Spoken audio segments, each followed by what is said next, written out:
Majority తెచ్చుకుందాం అనుకున్నాం, కానీ 80,000తోనే ఆగిపోయినాం. దానికి కారణం ఏందో అది మనమే ఒకసారి ఆలోచించుకోవాల్సిన అవసరం ఉంది అని మన కుటుంబ సభ్యులందరికీ కూడా ఒకసారి తెలియజేస్తున్నాం. అందరం కూడా పనిచేసాం.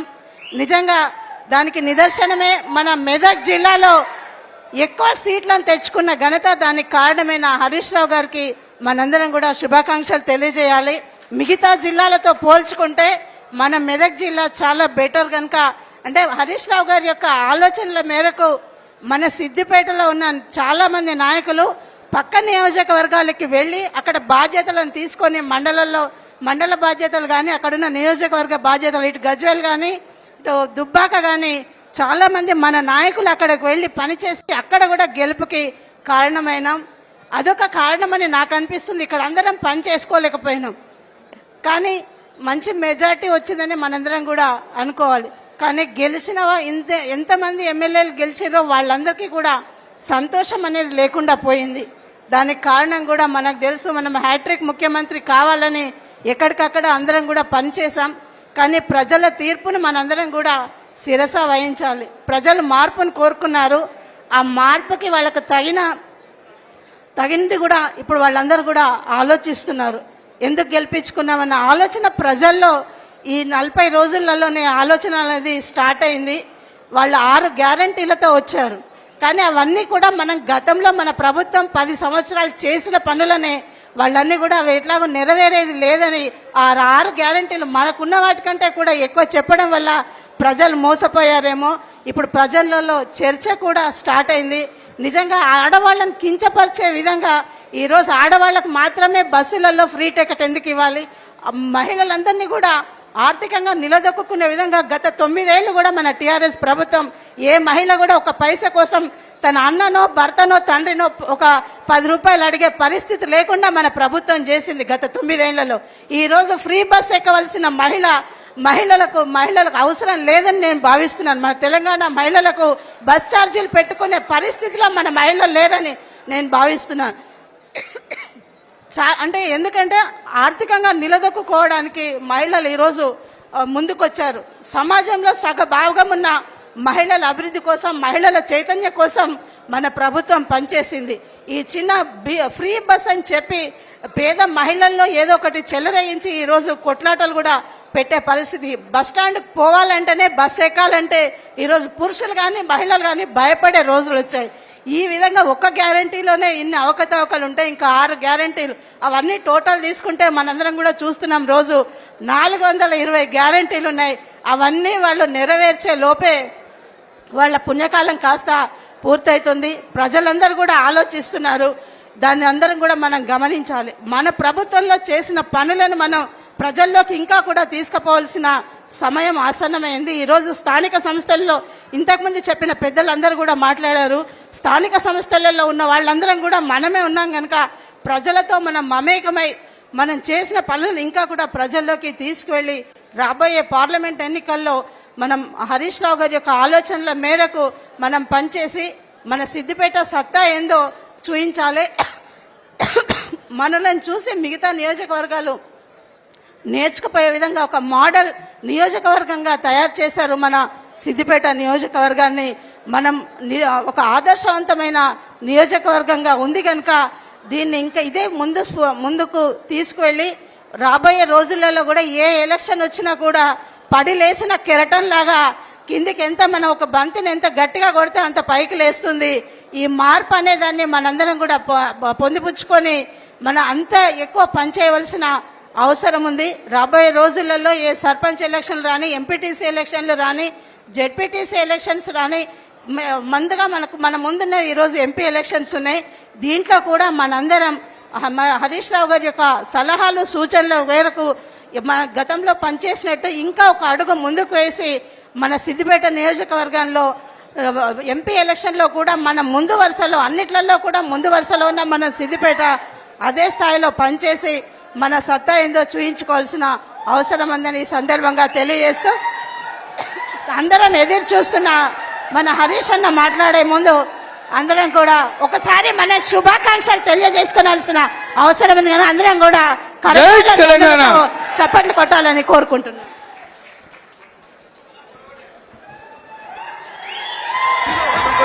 బలమైనాడో ఉద్యమాల సూర్యుడు పోరాట తీరు. చిన్న అందరు మాట్లాడతామన్నారట మాణిక్య అన్నా కానీ టైం మరి కిందన చూసి మీద మార్చుకోవాలి.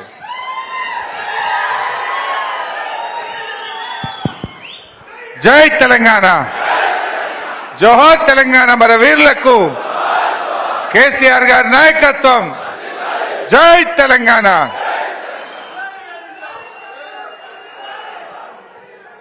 అక్క వాళ్ళు కూర్చుంటారు, ఆగు ఫోటో తీసుకొని కూర్చుంటారు.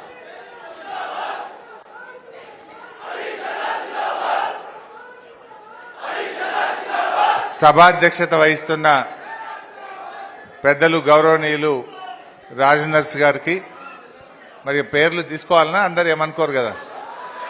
వేదిక మీద ఉన్న పెద్దలు, ముఖ్యంగా మొన్న జరిగిన ఎన్నికల్లో కష్టపడి పనిచేసినటువంటి మా సర్పంచులు, కౌన్సిలర్లు, ఎంపీటీసీలు, కార్యకర్తలు, 100 ఓట్ల ఇన్ఛార్జీలు, బూత్ కమిటీ సభ్యులు, గ్రామశాఖ అధ్యక్షులు, మా అక్కా చెల్లెళ్ళు, యువజన విద్యార్థి విభాగం నాయకులు, స్థానిక సంస్థల ప్రజాప్రతినిధులు, కోఆపరేటివ్ చైర్మన్లు, డైరెక్టర్లు, మార్కెట్ కమిటీ, ఆత్మా కమిటీ చైర్మన్లు, డైరెక్టర్లు, సహకరించిన మా జర్నలిస్టులు, ప్రతి ఒక్కరికి పేరు పేరున నేను హృదయపూర్వకంగా నమస్కారం తెలియజేస్తా ఉన్నా. ఈ మీటింగ్ ముఖ్యంగా మీ అందరికీ కృతజ్ఞత చెప్పాలి, మీ అందరికీ ధన్యవాదాలు చెప్పాలనే మీటింగ్ పెట్టుకున్నాం. యాక్చువల్గా మొన్ననే పెట్టుకుంటే ఆ రోజు ఒకరోజు డేట్ కూడా పెట్టినాక ఏమన్నారంటే అందరు అయ్యప్ప పోతున్నారు, మనోళ్ళు మాలేసిండ్రు, సంక్రాంతి పండుగ ముంగట ఉండట్లేదన్న, పండుగ తర్వాత పెట్టండి అని మన నాయకులు కొంతమంది కోరితే దీన్ని మనం కొద్దిగా వాయిదా వేసుకొని వాళ్ళు పెట్టుకున్నాం. నిజంగా మొన్న జరిగిన ఎన్నికల్లో మీరందరూ కూడా మీరే నన్నుగా భావించి మీరే అభ్యర్థిగా పనిచేసి 82,000 మెజార్టీ తెచ్చిపెట్టిన మీకు నేను శిరస్సు వంచి నమస్కారం తెలియజేస్తా ఉన్నా. అంత ఈజీ కాదు. మరి ఇన్ని సార్లు చేసినప్పుడు కూడా నేను చాలా గ్రామాల్లోకి రాలేదు, మండలాల్లోకి రాలేదు, పట్టణంలో కూడా అది కూడా కొద్దిగా సేపే మీటింగ్ పెట్టి మళ్ళీ ఇక్కడ నుంచి మనం కొడంగల్ పోయినాం. కానీ చాలా మంది నాయకులు, కార్యకర్తలు మరి ప్రతి ఒక్కరు కూడా ఎంతో బాధ్యతతో పనిచేస్తున్నారు. మా బూత్ కమిటీ ఇన్ఛార్జీలు కూడా, అక్కా చెల్లెలు కూడా చాలా బాగా కష్టపడి పనిచేసి ఇంత అద్భుతమైన మెజార్టీ తెచ్చిపెట్టిన మా ముస్లిం మైనార్టీ సోదరులు అందరికీ నా హృదయపూర్వకంగా నేను ధన్యవాదాలు చెప్పాలి, మీకు థ్యాంక్స్ చెప్పాలి అని చెప్పి ఈ సమావేశాన్ని ఏర్పాటు చేసుకున్నాం. చాలా గ్రామాల్లో కూడా ఏమైనా చిన్న చిన్న ఇబ్బందులు వచ్చినా సర్ది చెప్పినారు. మండల నాయకత్వాలు కూడా కష్టపడి గ్రామాల్లో తిరిగినారు. అందరూ కూడా మంచి టీం వర్క్ చేసి మంచి మెజార్టీ మనం సాధించాం. సరే, ఈరోజు దురదృష్టవశాత్తు ప్రభుత్వం రాలేదు. అంత మాత్రాన మనం బాధపడాల్సిన అవసరం లేదు. ప్రజలు గొప్పవాళ్ళు, ప్రజల తీర్పును మనం శిరసా వహించాలి. సరే, మన పార్టీకి ఇది కొత్త కూడా కాదు. కేసీఆర్ గారు తెలంగాణ ఉద్యమంలో ఎన్నో ఒడిదొడుకులు ఎదుర్కొన్నారు. కొన్నిసార్లు గెలిచాం, కొన్నిసార్లు ఓడిపోయాం. 2009 ఎన్నికల్లో 10 ఎమ్మెల్యే సీట్లు గెలిచినాం. 9లో బాధపడ్డామా? బాధపడలే. అయ్యో 10 వచ్చినాయి, ఇక భవిష్యత్తు లేదు అని ఒకవేళ కేసీఆర్ గారు అనుకోని ఉంటే ఇవాళ తెలంగాణ రాష్ట్రం వచ్చిండేదా? ఈ రాష్ట్రం ఏర్పడేదా? దయచేసి మీరు ఆలోచించండి. అంటే మనం పూల బాటలు చూసాం, ముళ్ళ బాటలు చూసాం, విజయాలు చూసాం, అపజయాలు చూసాం. అంతేగాని దియాల కూడా మనం పెద్ద బాధపడాల్సిన అవసరం లేదు. వాస్తవానికి మనకు రాష్ట్రం మొత్తంలో చూస్తే 1.8% ఓట్లు మాత్రమే తక్కువ వచ్చినాయి. మొత్తం తెలంగాణలో 4 లక్షల ఓట్లు మనకు వచ్చుంటే గవర్నమెంట్ మనది. అంటే మనమేమి ప్రజలు పూర్తిగా తిరస్కరించిన సందర్భం కాదు. దగ్గరికి వచ్చి కొద్ది మెజార్టీతో మనం 1.8%తో ఇవాళ ప్రభుత్వాన్ని కోల్పోయాం. దాదాపు 39 ఎమ్మెల్యేలు గెలిచాం. మనం మంచి అద్భుతమైన విజయాల్ని కూడా మనం సాధించాం. అయితే ఈ 1.8%తో మిస్ అయినాం కదా, ఇక్కడికేదో అయిపోయిందని మనం బాధపడద్దు. తప్పకుండా భవిష్యత్తు మనకు ఉంటుంది. చరిత్రలో మన దక్షిణ భారతదేశంలో మూడోసారి ఏ ప్రభుత్వం రాలే. ఈసారి మనం తెచ్చుకుంటామేమో, హ్యాట్రిక్ కొట్టి రికార్డు సృష్టిస్తామో అని అనుకున్నాం. కేరళ కానీ, తమిళనాడు కానీ, ఆంధ్రప్రదేశ్ కానీ, మరి కర్ణాటక కానీ ఎక్కడ కూడా మూడోసారి వరుసగా ఒక ప్రభుత్వం వచ్చిన సందర్భం మన దక్షిణ భారతదేశంలో లేదు. సో మనం 2 సార్లు అయినా మూడోసారి కూడా వస్తుంది అనుకున్నాం, సరే రాలేకపోయాం. మొన్న హైదరాబాద్లో కూడా కార్యకర్తల మీటింగ్ జరిగింది. కొంతమంది మా గౌరవ సర్పంచులు, కౌన్సిలర్లు కూడా అయ్యో మమ్మల్ని పిలవలేదని బాధపడ్డట్టు తెలిసింది. వాస్తవానికి ఏంటంటే ఆడ 400 మందితోనే మీటింగ్. ఒక పార్లమెంట్ కాన్స్టిట్యున్సీకి 400 మంది అంటే నియోజకవర్గానికి 60 మందినే రమ్మన్నారు.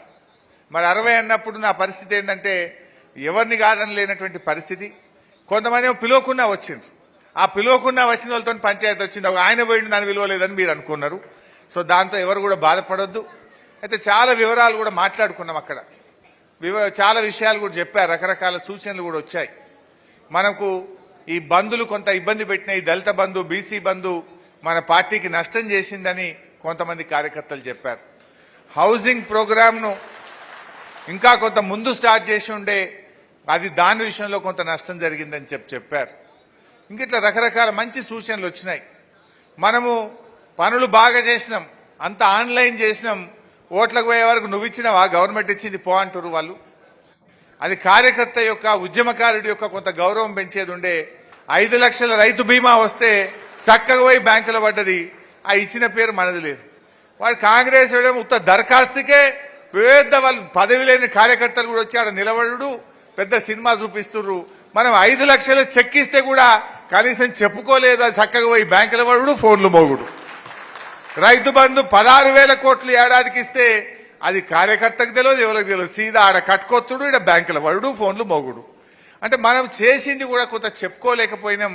అది కార్యకర్తల ద్వారా జరిగేస్తే అదే కార్యకర్తలు రేపు ఓట్లప్పుడు అన్నా నేను నీకు రైతు బంధు ఇప్పియలేదా, నీకు రైతు బీమా ఇప్పియలేదా, నేను సీఎంఆర్ఎఫ్ ఇప్పియలేదా అని స్వతంత్రంగా మన ప్రభుత్వానికి మేలు చేసేవాళ్ళు మనం అది చేసుకోలేకపోయినామని కూడా కొంతమంది కార్యకర్తలు చెప్పారు.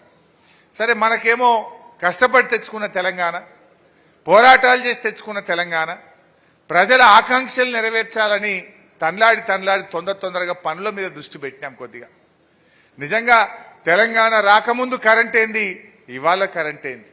తెలంగాణ రాకముందు మంచినీళ్ళేంది, ఇవాళ ఈ రాష్ట్రంలో మంచినీళ్ళేంది. ఆనాడు సాగునీరేంది, ఇవాళ సాగునీరేంది. ఆనాడు పండిన పంటల పరిస్థితి ఏంది, ఇవాళ పండుతున్న పంటల పరిస్థితి ఏంది. ఎన్ని చేసుకున్నాం.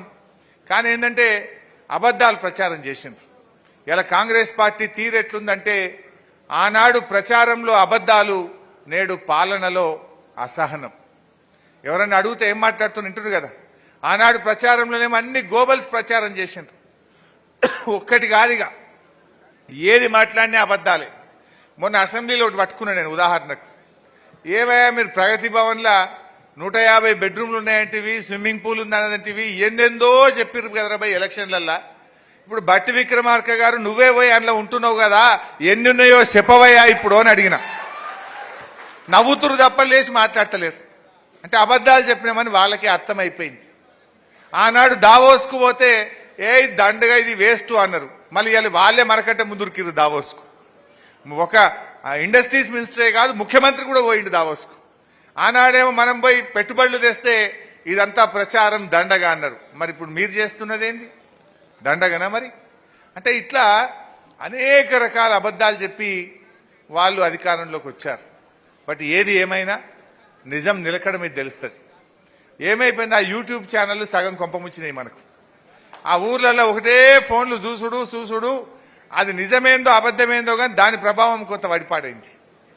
సో ఇప్పుడు ఏమైంది, జనరల్గా కూడా మన తెలంగాణలో సామెత ఉంటుంది, అబద్ధం గడప దాటక ముందే నిజం గడప దాటక ముందే అబద్ధం ఊరంతా చుట్టొస్తుందట.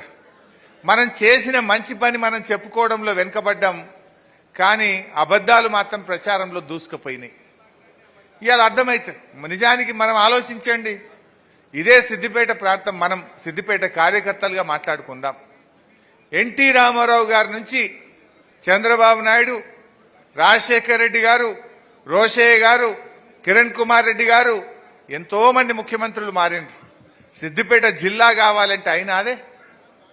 ఇవాళ దశాబ్దాల కలను నిజం చేసింది ఈ బీఆర్ఎస్ పార్టీయా కాదా అని నేను అడుగుతా ఉన్నా. ఒక్క సిద్దిపేటనైందా? 33 జిల్లాల తెలంగాణ చేసిండి ఇవాళ మన కేసీఆర్. పరిపాలనను ప్రజలకు అందుబాటులోకి తెచ్చారు. ఆనాడు సంగారెడ్డి పోవాలంటే మబ్బులు 5 గంటలకు లేచి బస్టాండ్లో బస్ ఎక్కితే ఎంప్లాయ్మెంట్ కార్డు తీయాలన్నా, ఏ చిన్న పని కలెక్టర్ని కలవాలంటే 5:30కు 4:30కు లేచిపోవాల్సినటువంటి పరిస్థితి ఉండేది ఆ రోజు. ఇవాళ పాలన దగ్గరగా వచ్చినటువంటి పరిస్థితి. ఒక మన కల ఉండేది, సిద్దిపేట రైలు కావాలి, సిద్దిపేట జిల్లా కావాలి, సిద్దిపేటకు గోదావరి జలాలు కావాలనే కలను ఇలా మన బీఆర్ఎస్ పార్టీ నిజం చేసిందా లేదా అని నేను గుర్తు చేస్తా ఉన్నా. 60 ఏళ్ల కాంగ్రెస్ పాలనలో కానటువంటిది 10 ఏళ్లలో కేసీఆర్ తేలేదా? నిజంగా ఇదే కాంగ్రెస్ వాళ్ళు ఉంటే ఇంకా 50 ఏళ్ళైనా వస్తుండేనా? ఈ పనులు అవుతుండేనా? మరి ఎవరు చేయనటువంటి పనులను మన కేసీఆర్ గారు చేసి చూపించారు. ఇలా అద్భుతమైన పంటలు పండుతా ఉన్నాయి. 2 పంటలు పక్కా పండుతా ఉన్నాయి ఈరోజు. ఆ రకంగా మంచి కార్యక్రమాలు మనం చేసుకోగలిగినాం. బట్ ఈరోజు మీరు కూడా గమనించారు, 1 చెప్పిందా 2 చెప్పిందే వాళ్ళు. ఎన్ని హామీలు! మేము రాగానే 2 లక్షల రూపాయల రుణమాఫీ అన్నారు. డిసెంబర్ 9వ తారీఖు నాడే మొదటి సంతకమే 2 లక్షల రుణమాఫీ అన్నారు. అయినాదే? ఒకసారి ఆ వీడియో పెడతాం, మీరు 2 లక్షల రుణమాఫీ చూద్దాం. ఏం చెప్పిండ్రు ఒకసారి వినుండ్రి. అంటే ఏ రకంగా పిచ్చమేస్తే మేము ఆత్మగౌరవం నిలబెట్టడానికి 15,000 రూపాయలు ఇస్తున్నాం. ఇప్పుడు తీసుకుంటే 10,000 వస్తుంది రైతు బంధు. అరే బాబు, కాంగ్రెస్ అధికారంలోకి వస్తే ఏం 15,000 చెప్పినా మీరు ఏం పెడుతుర్రా భయ్? రుణమాఫీ పెట్టరా భయ్ అంటే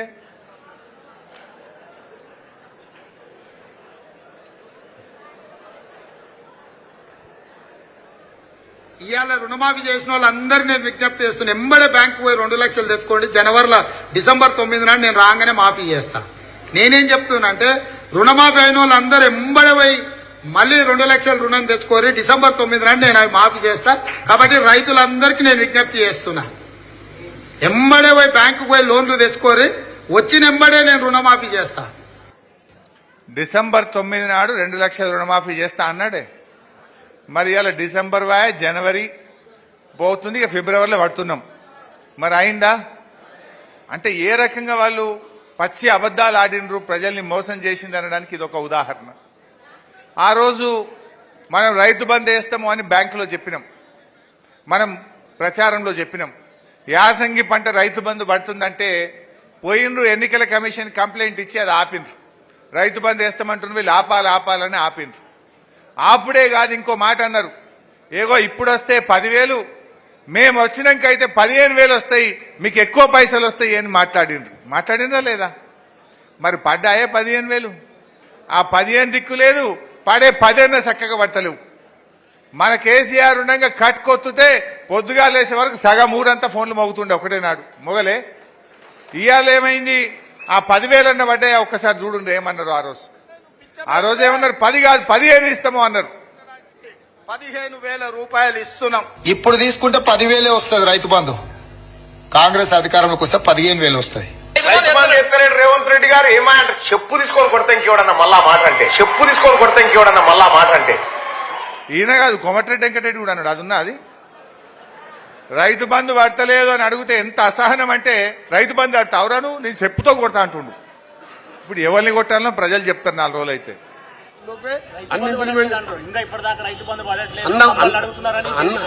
అన్నవారిని మీరు చెప్పుతో కొట్టండి, అంత ధైర్యం లేదు. ఇవాళ మాకు 100 రోజులు టైం అడిగినాం, 100 రోజుల లోపే అన్నవారిని మీరు చెప్పుతో కొట్టండి, అంత ధైర్యం లేదు. అంటే వాడు 10,000 కాదు కదా 15,000 ఇస్తా అన్నాడు. 15,000 దిక్కే లేదు. పోనీ ఆ ఇచ్చే 10,000 ఇంకెప్పుడు ఇస్తావు? ప్రజలు అడుగుతున్నారు, రైతులు అడుగుతున్నారు అంటే ఎవడన్నాడు వాడిని చెప్తాం కొట్టుర్రు అంటుండు. ఇంకో మంత్రి ఉన్నది రైతు బంధు, నేను మాట్లాడకూడదు, మా అక్కచెల్లెళ్ళు ఉన్నారు, కానీ ఇంకొక మంత్రి ఉన్నది, రైతు బంధు రాలేదు అంటే అని అడుగుతున్నారంటే గంత ఉత్సాహతలేదా అని మాట్లాడింది ఇంకొక మంత్రి. ఇగో ఇది కాంగ్రెస్ వాళ్ళ చరిత్ర. వాళ్ళ పరిపాలన ఎట్లుందంటే రైతు బంధు విషయంలో 15,000 కాదు కదా ఇచ్చే 10,000 కూడా ఇవ్వకపోగా ఒక అహంకారంతో మాట్లాడుతున్నారు. వాళ్ళు ఎవరైనా మాట్లాడితే మరి దాడికి దిగుతున్నటువంటి పరిస్థితి కూడా ఇవాళ మనం చూస్తా ఉన్నాం. అదేవిధంగా ఆసరా పెన్షన్ కేసీఆర్ ఉండగా 200ని 2,000 చేసిండు. మనం మొదలు గెలవగానే 200 1000 అన్నాం, 5 అంతలు పెంచినాం, 1000 రూపాయలు ఇచ్చినాం. మళ్ళా గెలిస్తే 1000ని 2,000 చేస్తామన్నాం, మొదటి నెలలోనే నెలకు 2,000 రూపాయలు ఇచ్చినాం. మరి ఈరోజు 10 ఏళ్ల కేసీఆర్ పాలనలో 200 ఉన్న పెన్షన్ 2,000 అయింది. అంటే 10 అంతలు పెంచిండు పెన్షన్ కేసీఆర్ గారు. 10 అంతలు 10 టైమ్స్ 200 కాస్త 2,000 చేసిండు 10 ఏళ్లలో కేసీఆర్. కానీ ఇదే కాంగ్రెస్ వాళ్ళు మేము 4,000 చేస్తాము అన్నారు. డబులే, 10 అంతలు కాదు, 2,000 4,000 అంటే డబులే కదా. పోనీ ఆ డబుల్ కూడా ఏమన్నారు ఆ రోజు, అవ్వ ఇప్పుడు నీకు పెన్షన్ ఎంత వస్తుందంటే 2,000 వస్తుంది అన్నది ఒక అవ్వ. ఇగో మళ్ళా నెల మేము వస్తున్నాం రాగానే 4,000 ఇస్తాము అన్నారు. ఒకసారి చూడండి ఆ మాటలు కూడా. ఇప్పుడు పెన్షన్ తీసుకుంటే 2,000 వస్తుంది, కానీ ఒక్క నెల వాయిదా పడ్డదంటే వచ్చే నెల మేము 4,000 ఇస్తాం. ఇప్పుడు పెన్షన్ తీసుకుంటే 2,000 వస్తుంది, కానీ ఒక్క నెల వాయిదా పడ్డదంటే వచ్చే నెల మేము 4,000 ఇస్తాం. వచ్చినా అదే ఎవరికన్నా వచ్చిందా? ఎవరికన్నా వచ్చిందా? అంటే ఎన్ని అబద్ధాలు మీరు ఒక్కసారి చూడండి. కరెంటు బిల్లులు ఏమన్నారు? రాజక్క కూర్చో, ఓ రాజక్క కూర్చో, లేవ కూర్చో అమ్మ, కూర్చో రాములమ్మ, కూర్చో అడ్జస్ట్ చేసుకో. ఒకరు మగోళ్ళు లేచి అక్కకు చేయి రైట్. అయితే కరెంటు బిల్లులు ఏం మాట్లాడింది ఆ రోజు? ఇక డిసెంబర్ నెల కరెంటు బిల్లు కట్టనే కట్టకుర్రి, సోనియా గాంధీ కడుతుందని చెప్పిరా లేదా? సోనియా గాంధీ కడుతుంది. ఇక కోమటిరెడ్డి వెంకటరెడ్డి అయితే ఎవడన్నా కరెంటు బిల్లు అడిగిండు అనుకో, నా పేరు చెప్పుండ్రి అన్నాడు. ఇప్పుడు ఈ నెల ఎవరికి పంపుదాం మరి మనం? అది కూడా ఒక్కసారి చూడండి. మా అక్కలకు కరెంటు బిల్లు నుంచి విముక్తి కలిగేనికే వచ్చే నెల బిల్లు కట్టక 200 యూనిట్లు ఉచితంగా మీ ఇంటి బిల్లు, మీ ఇంటి కరెంటు బిల్లు సోనియమ్మ కడుతుంది 200 యూనిట్ల వరకు. వచ్చే నెల ఎవరు పేదోళ్ళు మీ బస్తీల కరెంటు బిల్లు కట్టాల్సిన పని లేదు. ప్రతి పేదవాడి ఇంటికి ప్రతి నెల 200 యూనిట్లు ఉచితంగా కరెంటు మీకు ఇచ్చేటట్టు వచ్చే నెల మా అక్కలకు మా పెద్దమ్మలందరికీ నేను చెప్తున్నా, వచ్చే నెల నుంచి ఇంటి కరెంటు బిల్లు కట్టాల్సిన పని లేదు. మీ కరెంటు బిల్లు కాంగ్రెస్ పార్టీ కట్టది. 100 రూపాయలు కూడా కరెంటు మీకు కట్టాల్సిన పనే లేదు. టీవీ పెట్టుకోవచ్చు, ఫ్యాన్ వేసుకోవచ్చు, మంచిగా బాజాప్తా కరెంటు బిల్లు లేకుండా మీరు గృహలక్ష్మి పథకం కింద మీకు కరెంటు బిల్లు వస్తుంది. పేదవాడి ఇవాళ నెలకు 200 యూనిట్ల వరకు ఈ నెల కూడా నవంబర్ నెల బిల్లు కట్టకండి, వచ్చే నెల ఫస్ట్ బిల్లు వస్తుంది. 3వ తారీఖు రిజల్ట్ వస్తుంది, 9కి మన గవర్నమెంట్. అయినా సరే 400 బిల్లు, ఈ నవంబర్ బిల్లు ఎవరు కట్టొద్దు. ఏమైనా వస్తే వెంకటరెడ్డి గారు చెప్పిండు కట్టొద్దని చెప్పి మీ బాధ ఆపుతా చెప్పండి. ఈ నెల బిల్లు కూడా రద్దు చేస్తున్నాం మేము. ఇక మీరు కూడా వెంకటరెడ్డికి చెప్పురు. ఇక అయితే సోనియా గాంధీకి పోస్టులు వేయింది, లేకపోతే వెంకటరెడ్డి పేరు చెప్పురు. ఇక ఎక్కువ మాట్లాడితే వీడియో చూపిరి. అంటే ఈ రకంగా ఒక్కటి కాదు, అట్లా చెప్పుకుంటూ పోతే చాలా ఉంటాయి. మొన్న ముఖ్యమంత్రి గారు మాట్లాడుతూ సెక్రటరియట్లో లంకె బిందెలు ఉన్నాయి అనుకొని వచ్చినా ఈడ ఖాళీ బిందెలే దొరుకుతున్నాయి అంటుండు. సెక్రటరియట్లో లంకె బిందెలు ఉంటాయే? లంకె బిందెలు ఎక్కడ దొరుకుతాయి? ఎక్కడ దొరుకుతాయి? పాడుబడ్డ బంగ్లాలలో దొరుకుతాయి, బూత్ బంగ్లాలలో దొరుకుతాయి. మరి ఆయనకు ఆ డౌట్ ఎందుకు వచ్చిందో నాకైతే తెలియదు. ఇక అంటే దీన్ని బట్టి వాళ్ళు ఏంటంటే వాళ్ళకు కూడా అర్థమైంది, అసలు గెలుతాం అనుకోలే వాళ్ళు. ఏది పడితే 420 హామీలు ఇచ్చారు. ఇప్పుడు ఏమైపోయిందంటే ఆ జ్యేష్ఠులు ఏమనో కొత్త రాగం అందుకున్నారు. ఇక అయ్యో అన్ని అప్పులే అయిపోయినాయి, మొత్తం అప్పులు ఉన్నాయి, ఏం అప్పులు, అన్ని అబద్ధాలు చెప్పే ప్రయత్నం. రాష్ట్ర ప్రభుత్వం గ్యారంటీ లేని అప్పులను కూడా రాష్ట్ర ప్రభుత్వం అప్పులుగా చెప్పే ప్రయత్నం, ఒక గోబల్స్ ప్రచారం చేసే ప్రయత్నం. మొన్న మరి ఇదే కిరణ్ కుమార్ రెడ్డి ఢిల్లీ పోయి ఆడపోయి నిర్మలా సీతారామన్ కలిసి జర ఇంకో 11,000 కోట్ల అప్పుకు పర్మిషన్ ఇవ్వవా అని దరఖాస్తు పెట్టిండా లేదా? దరఖాస్తు పెట్టిండు, వాళ్ళు పర్మిషన్ ఇచ్చిండ్రు. 11,000 దేనే తెచ్చిండు. ఇప్పుడు 3,000 ఏమో కరెంట్ వాళ్ళు తెచ్చిండ్రు, 11,000 ఏమో వీళ్ళు ఆర్థిక డిపార్ట్మెంట్ తెచ్చింది. అంటే ఇప్పటికీ 14,000 కోట్ల అప్పు చేసిన 2 నెలల్లో. మననేమో బదనాం చేసే ప్రయత్నం చేసిండ్రు. అంటే ఇదంతా కూడా మీరు గమనిస్తే ఒక స్పష్టత కనబడుతుంది వాళ్ళది. ఎట్లా ఇవి ఎగ్గొట్టాలి అనే ఆలోచనకు ప్రయత్నం చేస్తుండ్రు. ఇప్పుడు నిజంగా మీకు ప్రేమ ఉంటే 100 రోజుల్లో చేస్తామన్నారు కదా. 6 గ్యారంటీలు అంటే ఎన్ని? 13 హామీలు. 6లో 13 ఉన్నాయి. ఆ 13 కాక రుణమాఫీ 9 తారీఖే అన్నారు. అవన్నీ కూడా మరి ఎన్నికల కోడ్ వచ్చేలోపు ఇప్పుడు చేయాలన్నా వద్దా? వాళ్ళు ఏం ప్రయత్నం చేస్తుందంటే ఎన్నికల కోడ్ లోపు 1, 2 చేయాలి, ఇక చేస్తామని ప్రజల్ని మోసం చేయాలి. పార్లమెంట్ ఎన్నికలు అయిపోగానే చేతులు ఎత్తేయడానికి ఇలా వీళ్ళంతా కూడా వ్యూహం బంతా ఉన్నారు. అరే మేము అనుకున్నాం కానీ ఇక్కడ పైసలు లేవు, మేము అనుకున్నాం కానీ మేము చేసేటట్లేము అని వాయిదాలు వేయడానికో తప్పించుకునేటువంటి కుట్రలు ఇలా పార్లమెంట్ ఎన్నికల తర్వాత చెప్పడానికి ఒక పథకం ప్రకారంగా వాళ్ళు ప్రయత్నం చేస్తున్నట్టు కనబడతా ఉంది. ఇదేదో అయిపోయింది, అక్కడేమో అయిపోయింది, ఇలా లంక బిందెలు దొరకలే, ఖజానా ఖాళీ అయిపోయింది. ఇదంతా దేనికి ప్రచారం చేస్తుండ్రు? నిజంగా నేను అంటున్న కాంగ్రెస్ వాళ్ళకు నమ్మకం ఉంటే ప్రజలకు ఇచ్చిన మాట నిలబెట్టుకోవాలంటే మరి జనవరి 2వ వారంలో ఎలక్షన్ కోడ్ వస్తుంది అంటున్నారు. ఇప్పుడే ఇచ్చే జీవోలు ఏం అడ్డం లేదు కదా. నెలకు 2,500 బ్యాంకులు, నెలకు 4,000 ఆసరా పెన్షన్ ఇయ్యి. ఆసరా పెన్షన్ ఇవ్వడానికి దరఖాస్తులు ఎందుకు? ఆసరా పెన్షన్ 2,000 వచ్చేది లెక్క ఉండనే ఉండే. 2కు బదులు సీదా 4,000 వేయచ్చు కదా. దానికి ఎవరు అడ్డం ఉన్నారు నీకు? ఎందుకు వేస్తలేవు 4,000? 4,000 వేయడానికి దరఖాస్తు కావాలనా? ఏమైనా లెక్క కావాలనా? అంత లెక్క ఉండే, మనుషులుండే, బ్యాంక్ అకౌంట్ నంబర్లు ఉండే, 2కు బదులు చక్కగా 4,000 వేయరాదా? అంటే 4,000 పెన్షన్ అన్నారు, మోసం చేసిండ్రు. 15,000 రైతు బంధు అన్నారు, మోసం చేసిండ్రు. 500 రూపాయలు వడ్లకు బోనస్ ఇస్తాము అన్నారు, బోనస్ మొన్న వానకాలం ఇవ్వకుండా మోసం చేసిండ్రు. 2 లక్షల రుణమాఫీ అన్నారు, మోసం జరిగింది. మెగా డిఎస్సి మొదటి కేబినెట్ లోనే అన్నారు, మోసం చేసిండ్రు. ఇట్లా చెప్పుకుంటూ పోతే అన్ని ఒక గోబల్స్ ప్రచారం చేసిండ్రు. ప్రజలకు గ్యాస్ కూడా ఉన్నది, ఇస్తే కాదు 1, 2 ఇచ్చేటట్టున్నారు గా చిన్నయి, రేపో మాపో.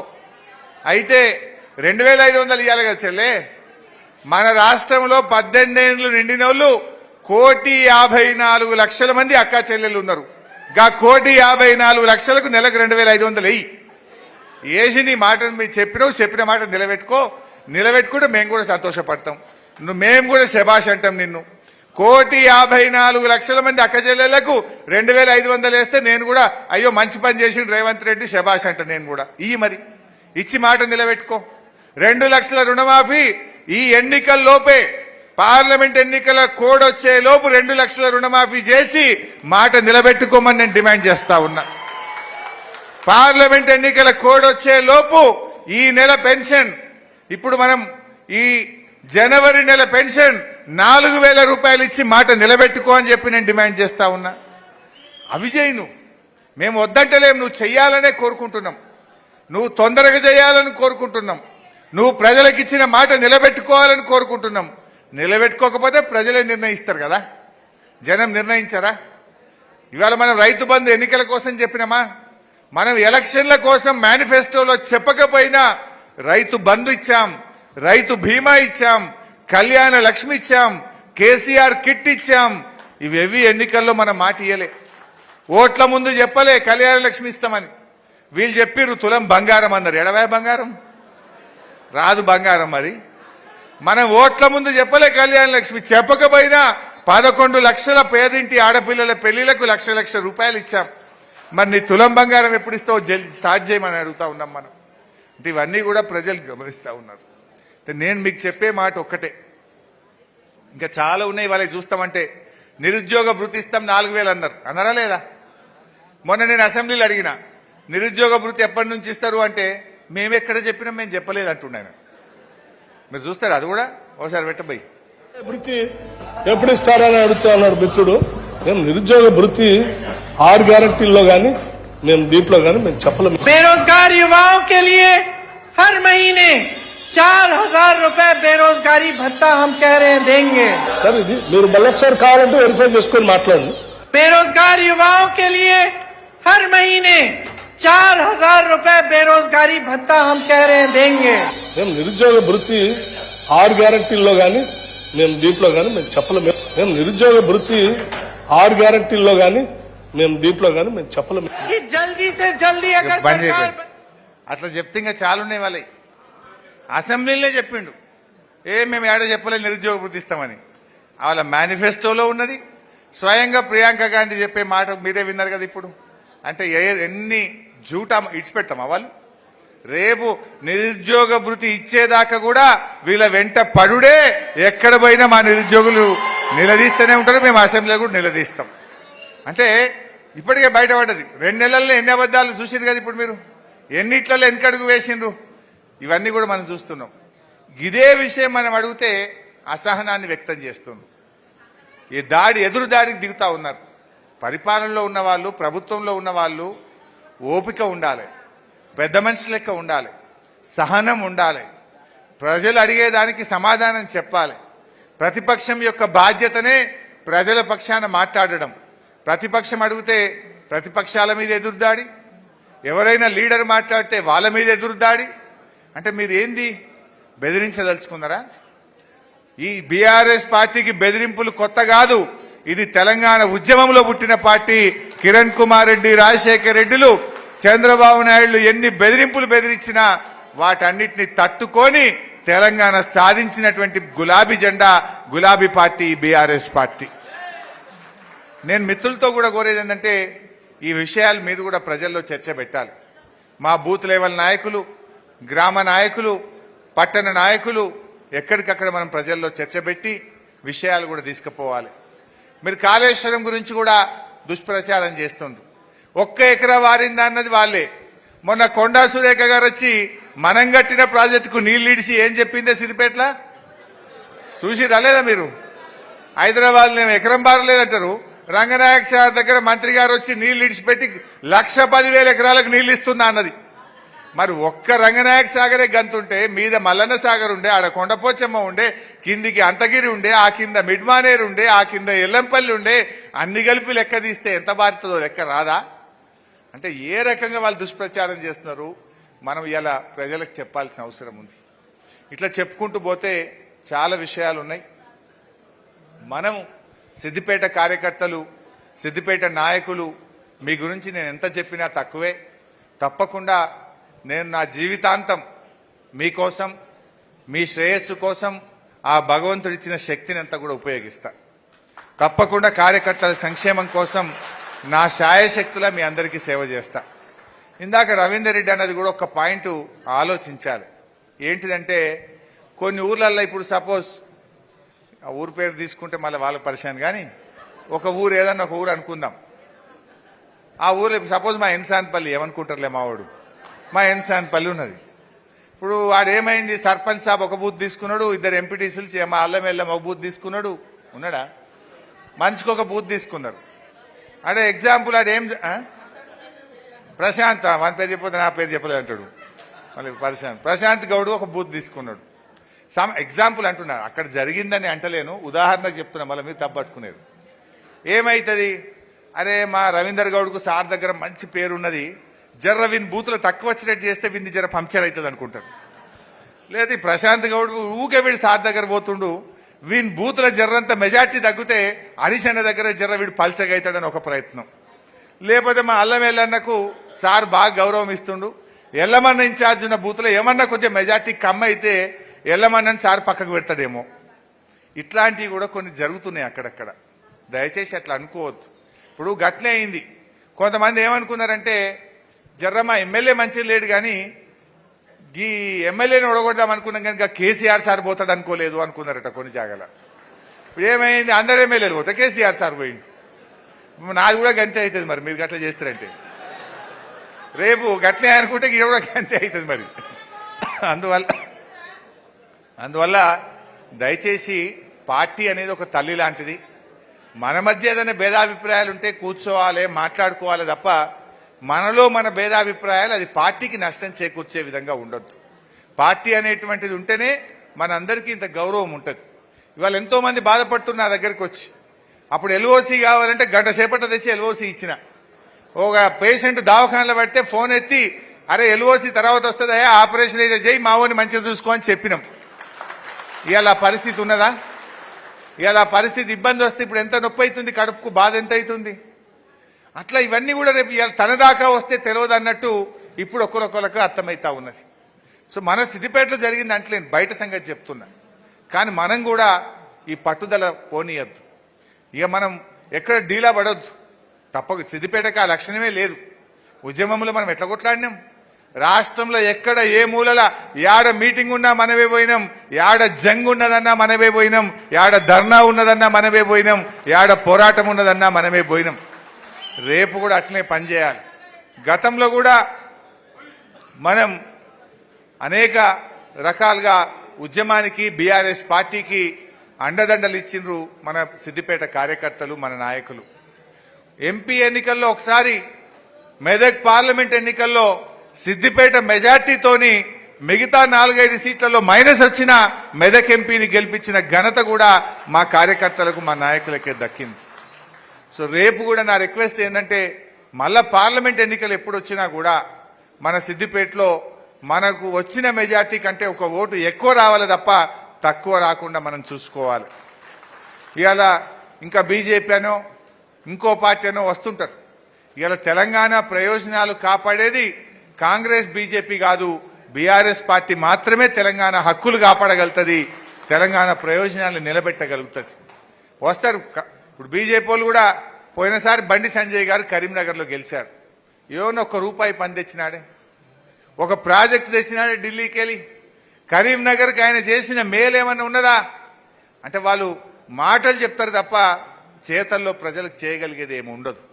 అందువల్ల మనం కూడా కాంగ్రెస్ బీజేపీల సెంటిమెంట్లో ఇవేవో మనం పట్టించుకోవద్దు.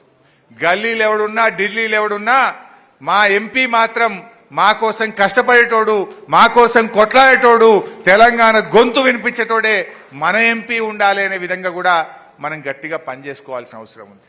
ఇవాళ వీళ్ళు మేనిఫెస్టో అమలు చేయించాలంటే మనం గట్టిగా ఎంపీలు గెలిస్తేనే కదా వీళ్ళ మెడలు వంచి గట్టిగా అమలు చేసే విధంగా మనం పోరాడగలుగుతాం, వీళ్ళని గట్టిగా అడగలుగుతాం. ఇవాళ వాళ్ళకు కూడా గుణపాఠం చెప్పొద్దా? మీరు 9 తారీఖే 2 లక్షల రుణమాఫీ అన్నావు, చెయ్యలేదు కనుకనే ఎంపీ ఎన్నికల్లో కాంగ్రెస్ పార్టీని ఓడగొట్టినము. నువ్వు రాగానే 4,000 పింఛన్ ఇస్తా అన్నావు, నువ్వు ఇయ్యలేదు కనుకనే ఈ ఎంపీ ఎన్నికల్లో కాంగ్రెస్ పార్టీని ఓడగొడుతున్నాము. వడ్లు అమ్ముకోకుండ్రి, మేము రాగానే బోనస్ ఇస్తా అన్నావు, కానీ వడ్లకు నువ్వు బోనస్ ఇవ్వలేదు కనుకనే నిన్ను ఓడగొడుతున్నాము అనే విధంగా మనం కాంగ్రెస్ పార్టీకి చెప్పకపోతే, చురుకు అంటియకపోతే రేపు ఇవి అమలు అవుతాయా? ఈ విషయం మనం ప్రజలకు చెప్పాలి. నువ్వు 15,000 రైతు బంధు అన్నావు, నువ్వు ఇయ్యలేదు కనుకనే నేను ఓడగొడుతున్నాం బిడ్డ, ఇప్పటికైనా ఇయ్యమని చెప్పి మనం వాళ్ళకు చురుకు అంటియాలి. ప్రజాస్వామ్యంలో పార్టీలకు ఎప్పుడు తెలుస్తాయి? మన ఓట్ల రూపంలో కాంగ్రెస్ పార్టీని ఓడించి మీరు ఇచ్చిన హామీ అమలు చేయలేదు కనుకనే ఇగో మీకు ఈ గుణపాఠం అనే విధంగా మనం ప్రజలను కదిలించాలి, ప్రజలను చైతన్యపరచాలి, ప్రజలకు విషయాలు అర్థమయ్యేటట్టు చెప్పాలి.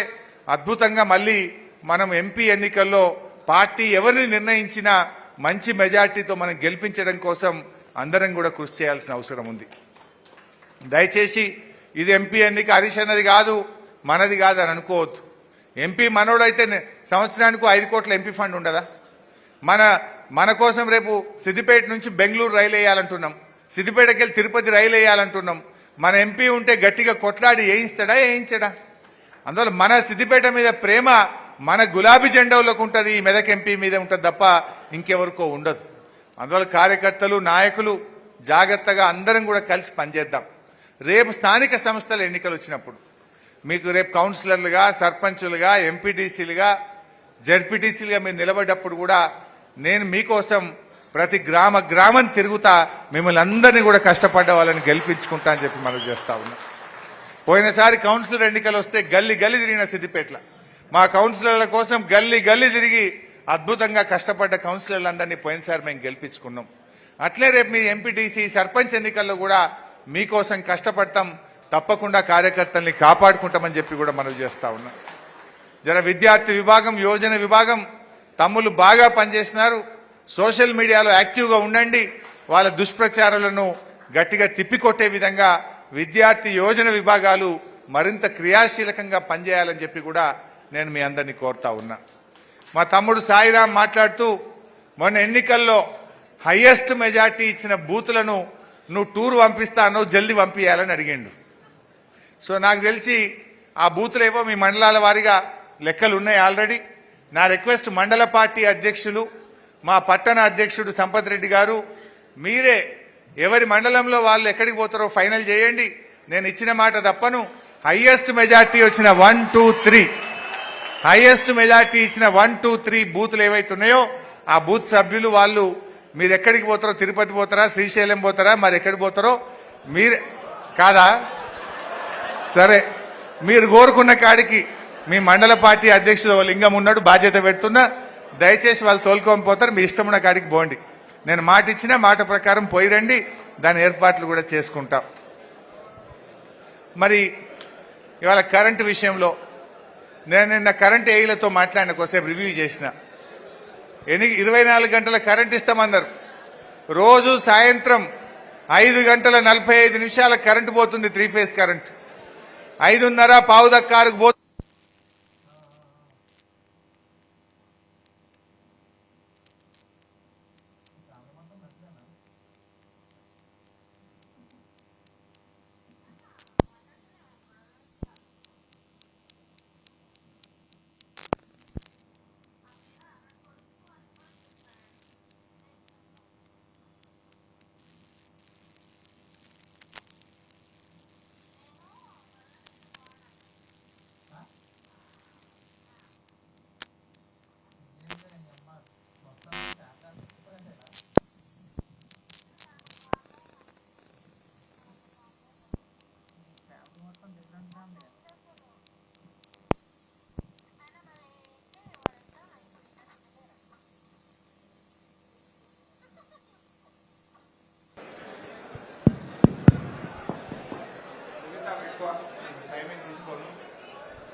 సో కరెంటు విషయంలో చూస్తే రోజుకు కొన్ని రోజులు 6 గంటలు పోతుంది, కొన్ని రోజులు 8 గంటల కరెంటు పోతా ఉంది.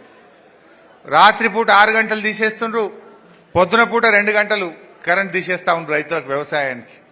కొన్ని నెలలో 10 రోజులు పొద్దున పూట కూడా తీసేస్తుందని చెప్పి చెప్తా ఉన్నారు. పొద్దున 6 నుంచి 8 దాకా 2 గంటలు పోతుంది. సాయంత్రం పావుదక్కారు నుంచి 11, 11:30 దాకా సాయంత్రం కూడా పోతా ఉంది. చెప్తున్నదేమో 24 గంటలు, ఇస్తున్నదేమో ఇలా 14, 16 గంటలే ఇస్తున్నటువంటి పరిస్థితి ఉన్నది. అంటే ఈ రకంగా విద్యుత్ విషయంలో కూడా ఇలా మార్పు కనబడుతుంది. మార్పు అంటే 24 గంటల కరెంటు పోయి 14 గంటలు, 16 గంటలకు మార్పు కనబడతా ఉంది. ఎరువుల కొరత మళ్ళీ చెప్పుల లైన్లో పెట్టే విధంగా అక్కడక్కడ ఎరువుల కొరత కూడా రాష్ట్రంలో మనం చూస్తా ఉన్నాం. అక్కడ ఈరోజు మార్పు కనబడతా ఉంది. ఇవన్నీ విషయాలు ప్రజలు గమనిస్తా ఉన్నారు. మా కళాకారులు కూడా బాగా కష్టపడ్డారు. కళాంజలి రాజేష్ గాని, మా తమ్ముళ్ళు మొన్నటి ఎన్నికల్లో వాళ్ళు కూడా చాలా బాగా పనిచేసినారు.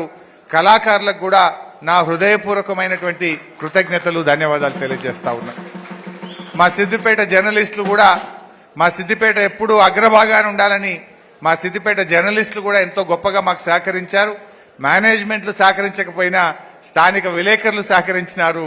వారందరికీ కూడా నా హృదయపూర్వకమైనటువంటి కృతజ్ఞతలు తెలియజేస్తా ఉన్నా. సో ఏది ఏమైనా ఈరోజు ఈ కృతజ్ఞత సభకు పిలువగానే వచ్చిన కార్యకర్తలకు, నాయకులకు, ప్రజాప్రతినిధులకు మరోసారి నా యొక్క ధన్యవాదాలు తెలియజేస్తూ, భోజనం కూడా అందరికి ఉన్నది, తొందరపడకుండ్రి. నేను మీతోనే తింటా. మీద పడితే ఖరాబ్ అవుతుంది. ఓపిగ్గా అందరం కలిసి కడుపు నిండా భోజనం చేసి పోవాల్సిందిగా కోరుతూ, జై తెలంగాణ.